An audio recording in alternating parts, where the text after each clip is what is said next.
Well, hello, friends. How's it going? Happy Wednesday to you. And if you're joining us on the replay, a happy replay day to you as well. We're live and excited to welcome you to today's Level Up conversation.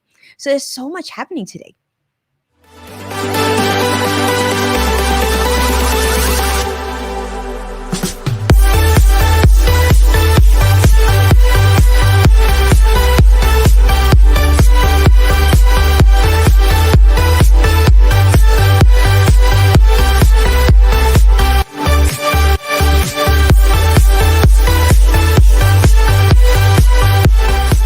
Welcome to Level Up with Winnie Sun.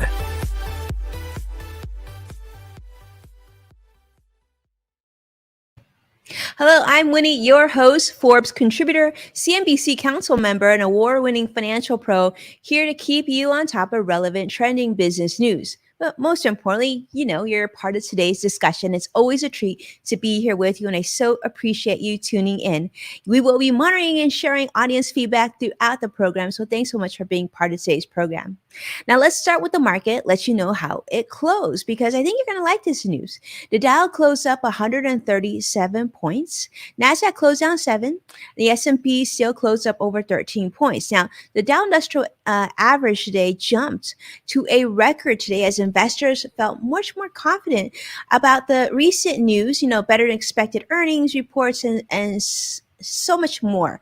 But you're also wondering, well, like that's good and all, but we've seen positive earnings in the past, but what's the change here? Now, you're might be asking, is it because of the positive corporate earning reports? And could it be because of recent changes in the month-to-month inflation? Has it started to level off? We've actually seen a little bit of leveling in the last month-to-month inflation data. And could it also be because we're seeing the COVID Delta variant starting to slow down here in the United States? Well, I would think that it's probably a combination of all these things and possibly more. Certainly, we're looking towards the holidays. We're hoping that things are getting a little bit better.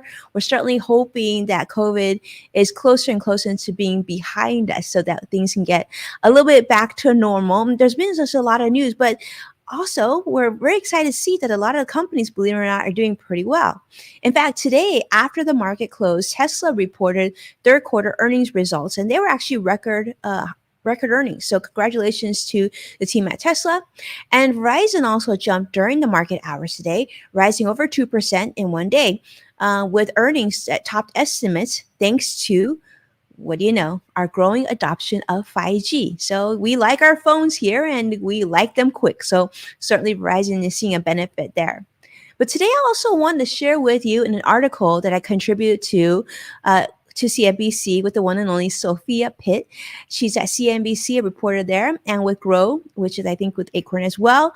And it was a great article, and I think a very, very important topic. We had a recent discussion about the changes that are coming to Social Security. Now, these are changes that are going to take place next January, that are like just in a few months here. So if you have family members, they might not even be aware of this. To be honest with you, I actually talked to my mom and I said, Mom, did you know you're actually going to get a boost in Social Security? She's been receiving for some time. And she said, why? I said, well, because of inflation. She said, how much? And I told her, and she was actually very, very shocked. She was pleasantly surprised and certainly relieved because, like many of us, right, she's gone to the supermarket. She's seen the increases in her grocery bill. She said, just recently, I went to the grocery store and it actually came out because I literally had nothing to buy because things have increased so much in price that I felt like I couldn't buy anything. And so certainly the government has taken account of this, and therefore the cost of living adjustment for Social Security is being increased at its highest level in many, many years. In fact, the pandemic has caused such labor shortages, supply chain challenges, and this has all led to an leap in inflation. So Social Security is also one of the biggest sources of retirement income for most Americans who are retired. So this increase is so necessary for millions of Americans who rely on Social Security for their livelihood. So interesting enough, a lot of people say, I've heard this, and I've been on various news shows when they've asked, well, what are people going to do with this extra money from Social Security? You're almost talking about 6%. For the average American, you're talking about an extra $100 a month in Social Security benefits. Well, my take is this, although it may seem like a large amount, I actually think in most cases, people are going to just use this money to pay for things like their mortgage or their rent, to provide for utilities, food, and more. And if possible, if you're fortunate enough to not have to use all of that for your living like monthly budget, then I would suggest putting it aside for your emergency fund, putting aside for that rainy day fund, right? We just don't know when things could change. But certainly this is welcome news. And certainly this is to keep up with our higher inflation costs. And for those who are beneficiaries of these Social Security payments, the good news here is also you don't have to do much. Starting January of 2022, you should see that reflected in your monthly benefit. So those of you who maybe you're not receiving Social Security yet, like myself, call your family members, call your loved ones, maybe your senior citizen neighbors, and let them know and get the word out that this is something that's going to be coming. I find that it's definitely something that people feel a lot less stressed about, knowing that there's going to be an uptick on Social Security payments very, very soon. So lots of good information there. I thought it was very, very helpful. And I'm excited to share that with you. And thank you so much to Sophia Pitt at CNBC once again for having me and letting me contribute to your article. Thank you for all the hard work that the team at CNBC do day in and day out. Definitely some of my favorite people on the planet. A big hello also to CrossX Fighter and Joshua joining us from YouTube Live, and so many others joining us on all different platforms. Thank you so much for tuning in today. I know I'm coming in a little later than I normally do. It's been a very, very hectic day, so it's always a treat. But do this. Thank you so much. Do you know that I appreciate you so much for joining me, of course, on all times, and of course, especially today. And thanks so much for also joining me again on Friday, because on Friday, we're going to do my other show, In the Loop, with my one and only co-host, Greg Nibbler.